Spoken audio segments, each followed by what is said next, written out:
All right, so the third section here in our Visual Basic environment is called the code window or a module. And this is where we're going to be writing all of our code. And the module that I'm looking at right now, this one was created because, again, I recorded a macro.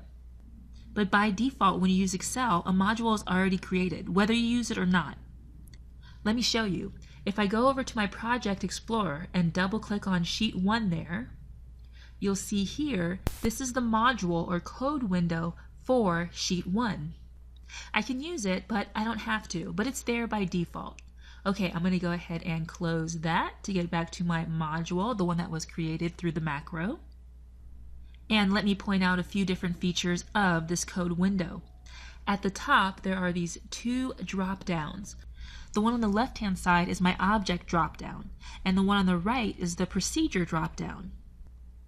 When we get into a little bit more code, you're going to see that with the object drop-down, you can select different objects to work on. We're going to see in there worksheet, workbook. When we're working with a user form, we'll see user form and different objects there like text boxes and command buttons.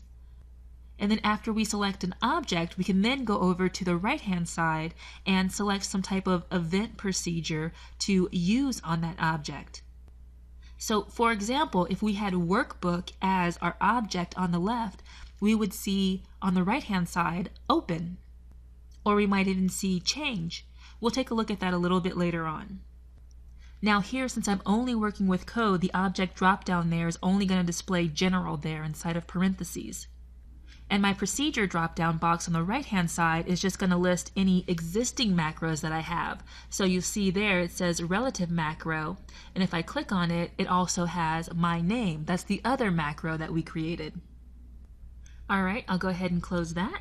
Now, if you're working with VBA and maybe you inherited it from someone who used to work in your position, or you're sharing your VBA code with different people at work, you might come in here and your module might have maybe just one procedure in it, or it might have 100 procedures in it.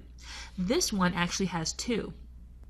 Let me go ahead and fully resize this window so you can see there's actually 2. There's my name macro and my relative macro. Having 2 procedures there are pretty easy to read, but let's say that you had 20 or 30 procedures or macros all in the same module or code window. That might get a little bit confusing, and maybe you just want to focus on the procedure that you need to edit. It's actually easy to make that change. Right now, what I'm in is called full module view. Now I want you to take a look down at the bottom left-hand side. There's these 2 super small buttons down here. We're in full module view right now.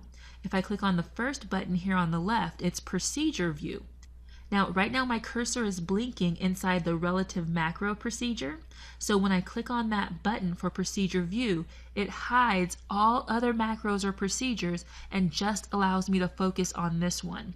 And that's whether or not I have 1 more or if I have 100 more. All right, I'll switch back to my full module view down here at the bottom left. And just to reiterate, if I click inside of the My Name macro and go back to my procedural view, it just hides my other macro. All right, a couple more things to point out. On the left-hand side, this gray bar here, it's pretty unassuming. That's actually called our margin indicator bar, and it's going to give us different icons or different visual cues when we're working with our code, especially when we're doing some debugging or error handling. And we'll be taking a look at that a little bit later. So that's your code window. We've got our object drop down on the left-hand side here and our procedure drop down. It'll make a little bit more sense once we get into more code. I see my 2 different macros or sub-procedures. I can hide or show these guys by using the buttons down here at the bottom. And then the system will actually give me a few visual cues here on my margin indicator when I'm doing any type of debugging or editing.